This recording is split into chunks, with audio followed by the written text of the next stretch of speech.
Türkiye'de Çin yatırımları arttıkça, Doğu Türkistanlıların sesi neden kısılıyor? Mehmet Emin Hazret. Son yıllarda Türkiye ile Çin arasındaki ekonomik ilişkiler tarihi bir seviyeye ulaştı. Çin, Türkiye'de 1300'den fazla şirkete ve 6 milyar dolardan fazla doğrudan yatırıma sahip. Yüzlerce fabrika, altyapı projesi, liman, enerji santrali, akıllı telefon üretimi ve elektrikli otomobil yatırımları derken Çin artık Türkiye ekonomisinin sessiz ama etkili bir ortağı haline geldi.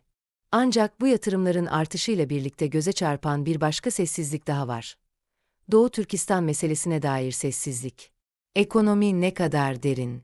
2023'te Türkiye-Çin ticaret hacmi 48 milyar dolara dayandı.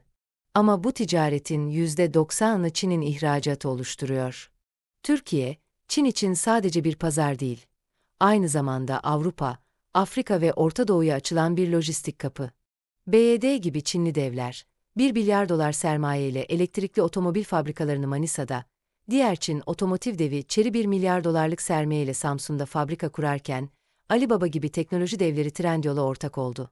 Çin, adeta üretip, Türkiye'de paketleyip Avrupa'ya gönderen bir lojistik bütünleme stratejisi yürütüyor. Bu büyük ortaklığın gölgesinde susturulan gerçek. Tüm bu ekonomik entegrasyon, Türkiye kamuoyunda Çin'e yönelik eleştirilerin azalmasına neden oldu. 10 yıl önce her platformda tartışılan Doğu Türkistan'daki insan hakkı ihlalleri, toplama kampları ve dini baskılar artık medyada yer bulamıyor. Akademi sessiz, siyaset mesafeli, sivil toplum etkisiz. Çin'in bu sessizliği yatırım için sessizlik stratejisiyle kazandığı ortada. Hükümet yetkilileri, şirket sahipleri ve hatta medya temsilcileri, Çin'e karşı söylemlerin ekonomik ilişkileri zedeleyebileceği gerekçesiyle susuyor ya da susmak zorunda kalıyor. Küresel stratejinin Türkiye ayağı. Çin'in Kuşak ve Yol inisiyatifi için Türkiye, Avrasya geçişinin kalbi.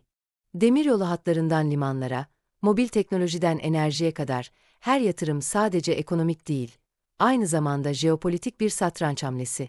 Çin, Türkiye'deki etkisini ekonomik yönden artırdıkça, Doğu Türkistanlı aktivistlerin sesi, alanı, hatta varlığı daralıyor. Ulusal güvenlik, ticari hassasiyet ve diplomatik çekinceler adına bir halkın soykırım koşullarındaki dramı görmezden geliniyor. Çin, Türkiye'yi sadece bir yatırım noktası olarak görmüyor. Aynı zamanda kendi çıkarlarına sessiz kalan bir ortak olarak konumlandırmak istiyor. Ticaretin sesi yükseldikçe, Çin zulmüne dair şahitlerin sesi kısılıyor. Bu videoda, ekonomik gerçeklerin ötesinde çok daha insani bir soruyu soruyoruz.